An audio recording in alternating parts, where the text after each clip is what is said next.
ఈ మధ్యకాలంలో నేను చాలామందిలో చూశానండి.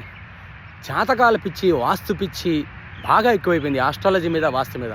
ఎవరిని పడితే వాళ్ళని నమ్మడం, వాళ్ళు ఏదో చెప్పారని చెప్పి లక్షలు లక్షలు తగలబెట్టడం, మళ్ళీ మీ పండితులంతా ఇంతే, ఇలా చేస్తారు అలా చేస్తారు అందరి మీద దుమ్మెత్తిపోయడం, ఇది కామన్ అయిపోయింది. అమ్మ వాళ్ళు చెప్తారు సరే, నమ్మే మీ బుద్ధి ఎక్కడికి పోయిందండి? అంటే భగవంతుడు మీకు ఇచ్చిన టాలెంట్ కానీ, మీకు ఇచ్చిన విచక్షణ జ్ఞానాన్ని కానీ మీరు ఉపయోగించుకోవడం మర్చిపోయారు. ఓవర్ నైట్ స్టార్ అయిపోవాలి, ఓవర్ నైట్ రిజల్ట్ రావాలి. ఏదో హోమం చేస్తే ఓవర్ నైట్గా మన ప్రాబ్లం సాల్వ్ అయిపోవాలి. ఏదో శాంతి చేస్తే ఓవర్ నైట్గా మన ప్రాబ్లం సాల్వ్ అయిపోవాలి. మీలో లోపం పెట్టుకొని వాళ్ళ మీద దుమ్మెత్తిపోస్తే తప్పే ఉందండి. ఆలోచించండి. దేనికైనా సమయం, ఓర్పు, సహనం ఉండాలి. కర్మ ఫలితాన్ని ఎవ్వరు కూడా అనుభవింపక తప్పదు.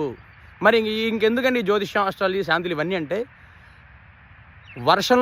వర్షం పడాలనేది విధిరాత. దాన్ని భగవంతుడు మార్చలేడు. ఈ శాంతులు, దేవాలయాలు, క్షేత్ర దర్శనాలు, పండిత ఆశీర్వచనాలు, పెద్దవాళ్ళ ఆశీర్వచనం వీటన్నిటి వల్ల వర్షంలో గొడుగు పట్టుకొని తడవకుండా గమ్యాన్ని చేరతాం. ఇలా ఆస్ట్రాలజీ, వాస్తు ఉపయోగపడుతుంది. అంతేకాని వర్షం పడకుండా ఆపలేదు. అది విధి రాత. అది ఈ కామన్ సెన్స్తో ఆలోచించకుండా సిల్లిగా మీరు అందరినీ నమ్మి మోసపోయి మీ పండితులంతా ఇంతే, అందరూ మోసం చేస్తారని అంటే ఎట్లండి? తప్పు. Be positive.